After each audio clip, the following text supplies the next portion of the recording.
మనిషి మనుగడ కోసం ఏదో ఒక విద్య నేర్చుకుంటాడు. అలా నేర్చుకున్న దాన్ని మళ్ళీ మళ్ళీ వేసుకుంటాడు. కాలక్రమంలో ఆ సూత్రాలతో, సిద్ధాంతాలతో ప్రేమలో పడతాడు. నిద్రలోనూ కలవరిస్తాడు, పలవరిస్తాడు. సాంకేతిక మారిన, అవసరాలు మారిపోయినా ఆ పాట సామాన్ల పెట్టెను మాత్రం నెట్టిన పెట్టుకొని తిరుగుతాడు. అదే అత్యంత మమ్మని నమ్ముతాడు.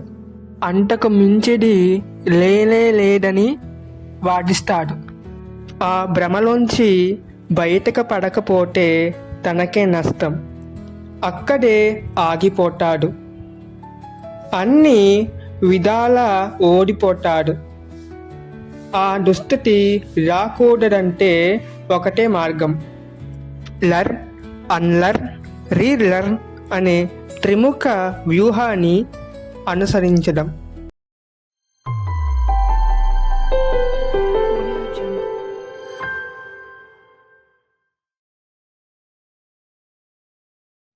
స్వామి, నాకు జ్ఞానబోధ చెయ్యండి అంటూ జైన్ గురువును వేడుకున్నాడు ఓ సాధకుడు.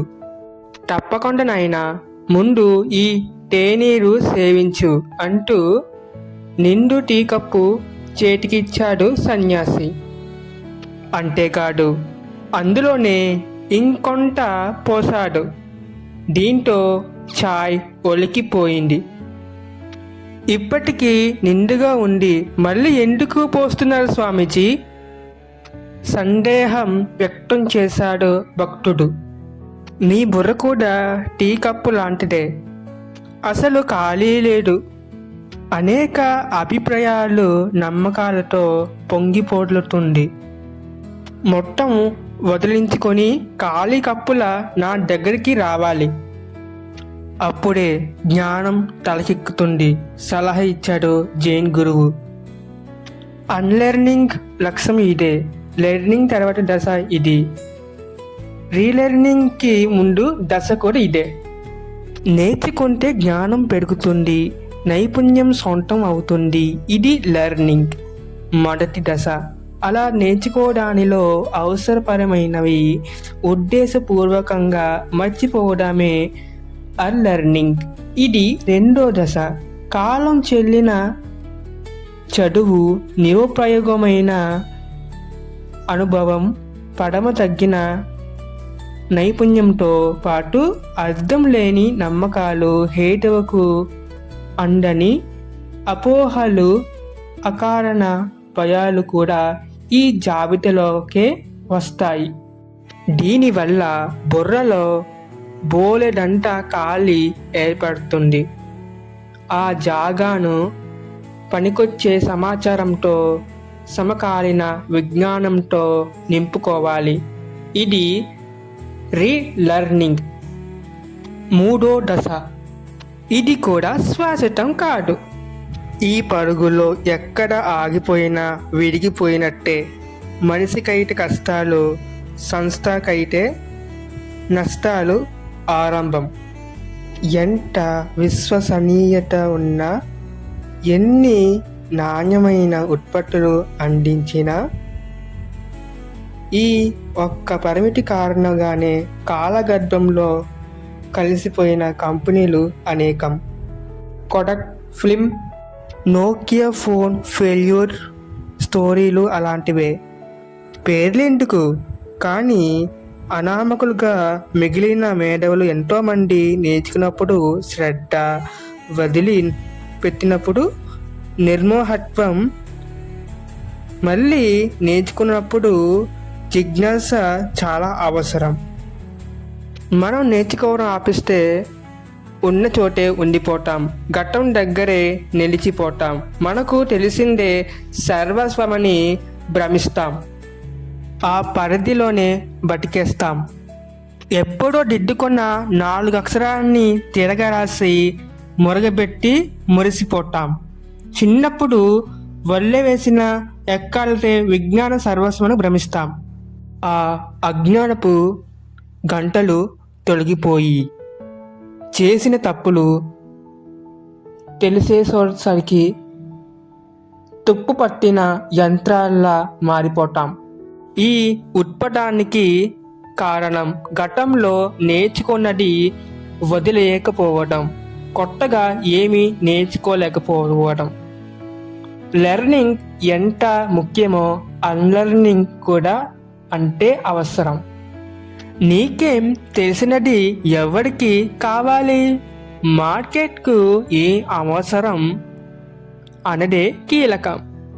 కప్పు ఖాళీగా ఉంటేనే తేనీరు నింపుకోగలం. పాత ఆలోచనని క్లిక్ చేస్తేనే కొత్త ఐడియాను స్వాగతించగలం. ఎంత వేగంగా నేర్చుకుంటే అంత వేగంగా మర్చిపోవచ్చు. ఎంత వేగంగా మర్చిపోతే అంత వేగంగా కొత్త విషయాలు నేర్చుకోవచ్చు. ఈ ప్రక్రియ కాలచక్రం లాంటిదే. గిరగిరా తిరుగుతూనే ఉండాలి. ఆగిపోతే అదోగతే. ఎందుకు మర్చిపోవాలి? ఒక పాఠం నేర్చుకోవడానికి, ఒక సత్యం తెలుసుకోవడానికి, ఒక సూత్రం ఆవిష్కరించడానికి, ఓ విజయం రహస్యం కనిపెట్టడానికి ఎంత అంతర్మంతనం జరుగుతుంది.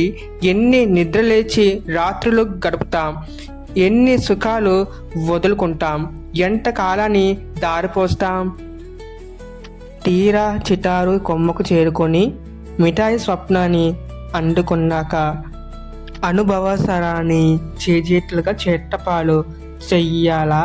ఇంతకు మించిన విషాదం ఉంటుందా? నిజమే. గుండె దిత్తవు చేసుకోవాల్సిన సందర్భమే. కానీ కాలదోషం పట్టిన నమ్మకాలు మనల్ని కాలగర్భంలో కలిపేస్తాయి. మనిషికి చలనమే ప్రాణం, అనునిత్యం ప్రవాహమే పారసిందే. టెన్నిస్ తార సెరీనా విలియమ్స్ జీవితాన్ని కూడా జడత్వం ఆవహించింది. ఓ ఘోర ప్రమాదం ఆమెను మంచానికే పరిమితం చేసింది. ఎడారి వరకు ఇల్లు కదల్లేడు, మైదానం మొహం చూడలేడు. గతంలో సాధించిన నైపుణ్యమే తనను గట్టెక్కిస్తుందని భావించేవారు సెరీనా. కానీ జరిగింది వేరు. ఆ స్వల్ప వ్యవధిలోనే ఎంతోమంది కొత్త తారాలు పుట్టుకొచ్చారు, కొత్త కొత్త టెక్నిక్స్ కనిపెట్టారు. సెరీనా మాత్రం పాత చిట్కాలని నమ్ముకొని బరిలో దిగారు. అంతర్జాతీయ ర్యాంకింగ్లో ఎక్కడో 111 స్థానంలో బిక్కుబిక్కుమంటున్న ఓ అనామక క్రీడాకారిణి చేతుల్లో చిట్టుగా ఓడిపోయారు. దిక్కుతో చని పరిస్థితిలో ఓ కోచ్ను సంప్రదించారు. స్టార్గా కాదు, ఒక సాధారణ టెన్నిస్ విద్యార్థిగా వస్తానంటే చేర్చుకుంటాను అని షరతు పెట్టాడాయన. ఆట మీద మమకారంతో అందుకు అంగీకారమే.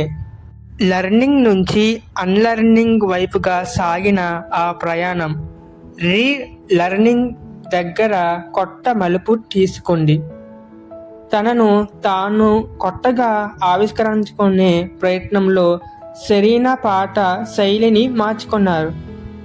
నిన్నటి ఎత్తుగడ్డల్ని పక్కన పెట్టారు. ఇష్టమైన వ్యూహాన్ని కూడా స్వచ్ఛందంగా వదులుకున్నారు. మరో జన్మ ఎత్తినట్టు సరికొత్తగా ఆడారు. ఆ సాధన వృధగా పోలేదు. వరుసగా 4 గ్రాండ్ స్లామ్ టైటిల్స్ సొంతం అయ్యాయి.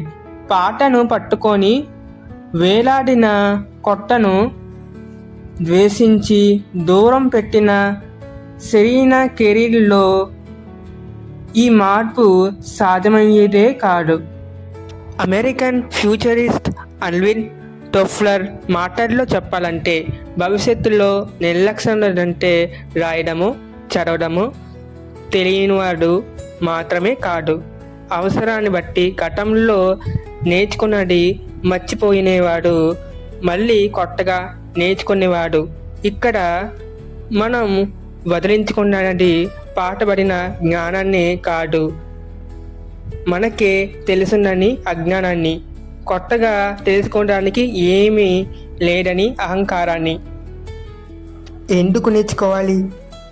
నేర్చుకోవడానికైనా, నేర్చుకున్నది మర్చిపోవడానికైనా, మళ్ళీ కొత్తగా నేర్చుకోవడానికైనా 3 కారణాలు చెబుతారు మానసిక నిపుణులు. 1. భయం. ఉద్యోగం పోతుందనే అభద్రత, ఉపాధిని కోల్పోతుందనే ముందు చూపు. 2. అవసరం. కెరీర్లో ఎదుగుదల కోసం, వ్యాపారంలో లాభాల కోసం. 3. ప్రేమ. సహజ కుతూహలం, అంతులేని జిజ్ఞాస. కారణం ఏదైతేనే పాత బరువు దించుకోవడం ఏమంత సులభం కాదు. మొదట్లో మెదడు మొరేస్తుంది, స్టాటస్ కో కోరుకుంటుంది. ఆ దశను మనం సవాల్ చేయాలి, తిరుగుబాటును తిప్పికొట్టాలి. లోపల వేసిన పాత నమ్మకాలు, అలవాట్లు డిలీట్ చేసుకుంటూ ముందుకెళ్ళాలి. అలా ఖాళీ అయిన జాగాను అంతకంటే విలువైన, అంతకంటే సమకాలీనమైన సమాచారంతో భర్తీ చేయాలి. ఒకనొక సమయంలో నిన్ను గెలిపించిన సూత్రమే మరొక సందర్భంలో నీ పతనానికి కారణం కావచ్చు. అమృతం లాంటి ఔషధం కూడా గడువు తీరిపోగానే కాలకూట విషంగా మారిపోతుంది. కాబట్టి నీకేం తెలిసినది పక్కన పెట్టి నీకేం అవసరమో గుర్తించు. బుద్ధిగా నేర్చుకో. లేదు, పాటనే ప్రేమిస్తున్నాను, పాట వాసననే ఆస్వాదిస్తాను అంటే మాత్రం అమెరికాలోని సిలికాన్ వ్యాలీ బ్యాంకర్ల సతరు దించుకోవాల్సిందే. అదో దశాబ్దాల నాటి ఆర్థిక సంస్థ తొలి రోజుల్లో ఓ వెలుగు వెలిగింది. ఫలితంగా విజయ గర్వం తలకెక్కింది. బూజు పట్టిన నిబంధనని పట్టుకొని వేలాడిది. అదే తన ప్రత్యేకత అని చెప్పుకున్నది. కస్టమర్ల అవసరాలను, బ్యాంకింగ్ పరిమాణాలను పూర్తిగా విస్మరించింది. ఒక్క మాట చెప్పాలంటే 19వ శతాబ్దపు మైండ్ సెట్తో 21వ శతాబ్దపు సవాళ్లను అధిగమించడానికి ప్రయత్నించింది. దీంతో జనాదరణ కోల్పోయింది, దివాలా స్థితికి చేరింది, గత ఏడాదే మూతబడింది. మళ్ళీ ఏం నేర్చుకోవాలి? నువ్వు గజ ఈటికడవైతే కావచ్చు, సప్త సముద్రాలను చిటికెలో ఈడేసిన ఘన చరిత్ర ఉండవచ్చు. అయినా సరే ఎవరెస్ట్ శిఖరాల్లో అధిరోహించాల్సి వచ్చినప్పుడు అక్షరామాలతో మొదలుపెట్టి పర్యటరోహణ పాఠాలు నేర్చుకోవాల్సిందే. నీకు తెలిసిన పాఠ విద్య పనిచెయ్యదిప్పుడు.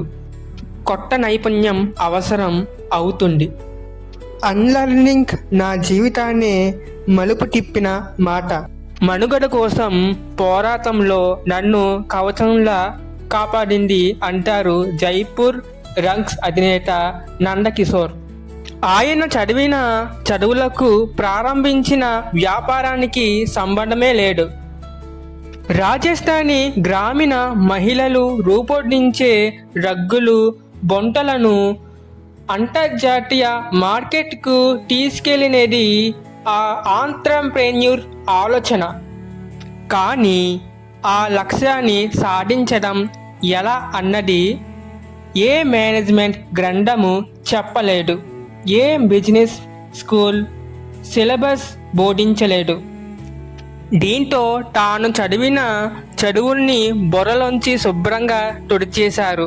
మేనేజ్మెంట్ డిగ్రీలను చెట్టబుట్టలో పడిసేనంట పనిచేశారు. గ్రామీణ మహిళల ముందు చేతులు కట్టుకొని కూర్చొని కొత్త పాఠాలు నేర్చుకున్నారు నందకిషోర్. వ్యాపారంలో ఓ స్థాయికి వెళ్ళాక లర్న్, అన్లర్న్, రీలర్న్ సూత్రాలను జైపూర్ డ్రగ్స్ డిఎన్ఏలో భాగం చేశారాయన. తమ కార్పొరేట్ ఆఫీస్లో హయ్యర్ స్కూల్ ఆఫ్ అన్లర్నింగ్ ప్రారంభించారు. సాధారణ ఉద్యోగుల నుంచి డైరెక్టర్ వరకు ఇక్కడ 3 సూత్రాలను నేర్చుకోవాల్సిందే. Learn, unlearn, relearn. ప్రక్రియలో పరోక్షంగా అయినా సరే నిన్నటి సాధన సంపత్తిని ఆటకెక్కిస్తాం. అయినా బలంగా ఓ అడుగు ముందుకు వెయ్యాలనుకున్నప్పుడు 2 అడుగులు వెనక్కి వెళ్తే మాత్రం తప్పేమిటి? ఓ దశలో ఇంటెల్ సంస్థ ఉత్పత్తి చేసే మెమరీ చిప్స్కు మార్కెట్ తగ్గిపోయింది. అంతిమంగా CEO యాండీ గ్రూవ్ ఓ నిర్ణయం తీసుకున్నారు. ఖేల్ ఖతం, మెమరీ చిప్స్ ఉత్పత్తిని ఆపేద్దాం, మైక్రో ప్రాసెసర్ల మీద దృష్టి పెడతాం అంటూ ఒక్క మాటలో తేల్చేశారు. అప్పటి వరకు సాధించిన నైపుణ్యాన్ని నిర్మోహమాటంగా చెత్తబూటపాలు చేసింది ఇంటెల్. అది అన్లర్నింగ్ ఆమోదించే విధానం. ఆ కఠిన నిర్ణయం కనుక తీసుకుపోతే మొత్తంగా ఇంటెల్ మూట పడేడే. ఇలాంటిదే మరో ఉదాహరణ. ఓ మొబైల్ తయారీ సంస్థ తీవ్ర సంక్షోభంలో పడింది. అమ్మకాలు పడిపోయాయి. దీంతో సమస్య మూలాన్ని గుర్తించడానికి నిపుణులు బృందాన్ని నియమించారు. అయినా ఫలితం కనిపించలేదు. నేరుగా యజమాని రంగంలో దిగాడు. ఏసీ క్యాబిన్లోంచి బయటకొచ్చాడు. కస్టమర్ కేర్ విభాగంలో సాధారణ ఉద్యోగుల మధ్యన కూర్చున్నాడు. ప్రతి ఫోన్ కాల్కు స్పందించాడు. మీ కంపెనీ ఫోన్లు అరచేతిలో ఇవ్వటం లేదు, ఇట్టే జారిపోతున్నాయి అంటూ కస్టమర్లు గగ్గోళ్ళు పెట్టేవారు. వెంటనే ఆయన ఓ నిర్ణయానికి వచ్చాడు. డిజైన్ మార్పించాడు. దీంతో ఫిర్యాదులు తగ్గిపోయాయి. సాక్షాత్తు అధినేతే క్యాబిన్ నుంచి కాల్ సెంటర్ వరకు రావడం రీలర్నింగ్కు తిరగలేని ఉదాహరణ. టెక్నాలజీ, నాయకత్వం, ఈ 2 విషయాల్లోనూ అన్లర్నింగ్, రీలర్నింగ్ మరింత అవసరం. సాంకేతిక నాయకత్వ సూత్రాలు మహావేగం మారిపోతూ ఉంటాయి. గతంలో నాలెడ్జ్ అనేది నాయకుడి చేతుల్లో ఆయుధంలా ఉండేది. ఆ నైపుణ్యాన్ని గుప్పిట్లో పెట్టుకొని చక్రం తిప్పేవాడు. ఇంటర్నెట్ యుగంలో సమాచారం ఓ సమస్యే కాదు. ఇప్పుడు కావాల్సింది కొత్త ఆలోచనలు, సరికొత్త టెక్నాలజీని అన్వయించుకునే తెలివితేటలు. ప్రపంచంలోని మొట్టమొదటి కంప్యూటర్ల తయారు సంస్థ అయిన డిజిటల్ ఎక్విప్మెంట్ కార్పొరేషన్ ప్రతి ఇంటికి ఓ కంప్యూటర్ అనే బిల్ గేట్స్ నినాదానికి గేలి చేసింది. అయినా ఇంట్లో కంప్యూటర్ ఎందుకు అని ఎదురు ప్రశ్న వేసింది. ఆ కంపెనీ అధినేత కెన్ ఆర్క్సెన్స్ నేర్చుకోవడం ఆపేసిన ఫలితం ఇది. దీంతో డిజిటల్ ఎక్విప్మెంట్ కార్పొరేషన్ మరుగుగుజ్జులా మిగిలిపోయింది. లర్న్, అన్లర్న్, రీలర్న్ తెలియని నాయకుడు అసమర్థుని కంటే హానికరం, అవినీతిపరుడే కంటే ప్రమాదకరం. రాజకీయాల్లోనూ రెప్పపాటు కాలంలో రాజకీయ పరిస్థితులు మారిపోతాయి. ఓటరు నాడిని అసలు పట్టుకోలేం. ఒక్క ఎన్నికలో ఘన విజయం సాధించిన అభ్యర్థి 5 ఏళ్ళు తిరిగేసరికి అదే ప్రత్యర్థి చేతిలో చిట్టుగా ఓడిపోవచ్చు. కారణం లర్న్, అన్లర్న్, రీలర్న్ సూత్రాన్ని విస్మరించడమే. ఓ ఎన్నికల్లో ఉద్యోగాలు పనిచేస్తాయి. ఓ ఎన్నికల్లో అభివృద్ధి నినాదం పేలుతుంది. ఓ ఎన్నికలో ఇంకేవో సమీకరణలు జయాపజయాన్ని నిర్ణయిస్తాయి. కానీ కొందరు నేతలు మొదటిసారి తమను గట్టెక్కించిన వ్యూహాలని మళ్ళీ మళ్ళీ ప్రయోగిస్తారు. పాటని పట్టుకొని వేలాడటం ఒక తప్పు. కొత్తను అర్థం చేసుకునే ప్రయత్నమే లేకపోవడం మరో తప్పు. అందుకు మూల్యం 5 ఏళ్ల అజ్ఞాతవాసం. అప్పటికి రీలర్న్ విలువ తెలుసుకోకపోతే అంతే గతి. డ్రైవింగ్ లాంటిదే. అన్లర్నింగ్లో నేర్చుకున్నవన్నీ మర్చిపోం. ఏది ఏ మేరకు అవసరమో దాన్ని బుర్రలోంచి శాశ్వతంగా డిలీట్ చేస్తాం. మాన్యువల్ గేర్ నుంచి ఆటో గేర్కు మారడం లాంటిదే ఇది. అప్పటికే తెలిసిన డ్రైవింగ్, అంతకు ముందే పట్టుకున్న స్టీరింగ్. గేర్ మాత్రం మాన్యువల్ పద్ధతిలో ఉండదు. ఆ స్థానాన్ని ఆటోమేటిక్ టెక్నాలజీ ఆక్రమిస్తుంది. దీనివల్ల డ్రైవింగ్ సులభం అవుతుంది. కాకపోతే కొంత అసౌకర్యాన్ని గురవుతాం. అదంతా తాత్కాలికమే. సెల్ ఫోన్లో కొత్త సాఫ్ట్వేర్ అప్లోడ్ చేసుకున్నప్పుడు కూడా ఇలాంటి గందరగోళాన్ని అనుభవిస్తాం. క్రమంగా అలవాటు పడిపోతాం. ఎంత వేగంగా మార్పును ఆమోదిస్తే అంత మేలు. నెగిటివ్ ఎమోషన్ను నల్లజాతి సూర్యుడు నెల్సన్ మండేలా సుదీర్ఘ జైలు జీవితం గడిపారు. ఆ సమయంలో తనను తాను కొత్తగా తీర్చిదిద్దుకోవడానికి లెర్న్, అన్లెర్న్, రీలెర్న్ సూత్రాన్ని అనుసరించారు. ఆయన ముక్కోపి. అదే ఆయనకు రాజకీయ శత్రువులను తెచ్చిపెట్టింది, ఆత్మీయులను దూరం చేసింది. ఉద్యమ జీవితంలో ఎట్టుపల్లాలు ఎదురయ్యాయి. ఊచల వెనుక నిలబడి ఆత్మశోధన మొదలుపెట్టారు.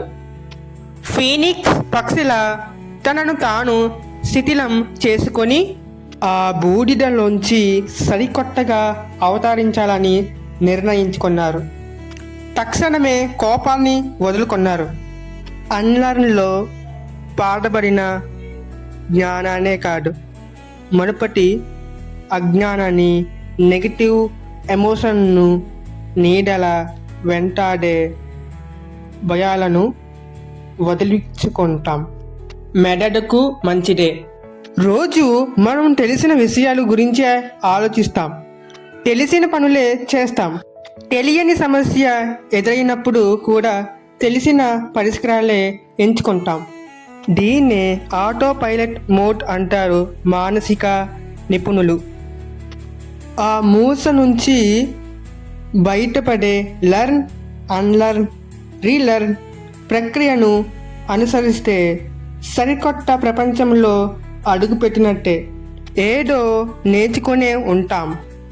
పరిస్థితులను బట్టి ఆ నేర్చుకున్నదేమో మర్చిపోతాం, ఇంకా ఏదో కొత్తగా నేర్చుకుంటాం. దీనివల్ల మెదడు కొత్త సవాలుకు సిద్ధపడుతుంది. లక్ష్యాలకు తగ్గినట్టు తన పనితీరును మార్చుకుంటుంది. న్యూరోప్లాస్టిసిటీ గొప్పతనమే ఇదంతా.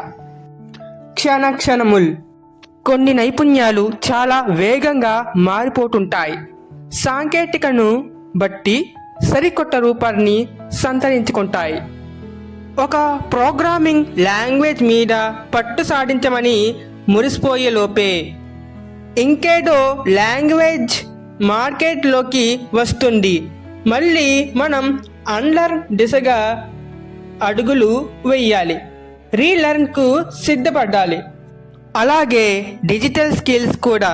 కృత్రిమ మేధలోనూ వేగంగా మార్పులు వస్తున్నాయి. పాత నైపుణ్యాలను కొత్త నైపుణ్యాలు మింగేస్తున్నాయి. ప్రాథమిక విషయాలు మారకపోవచ్చు, కానీ వైద్య రంగంలో కొత్త చికిత్స విధానాలు వస్తున్నాయి.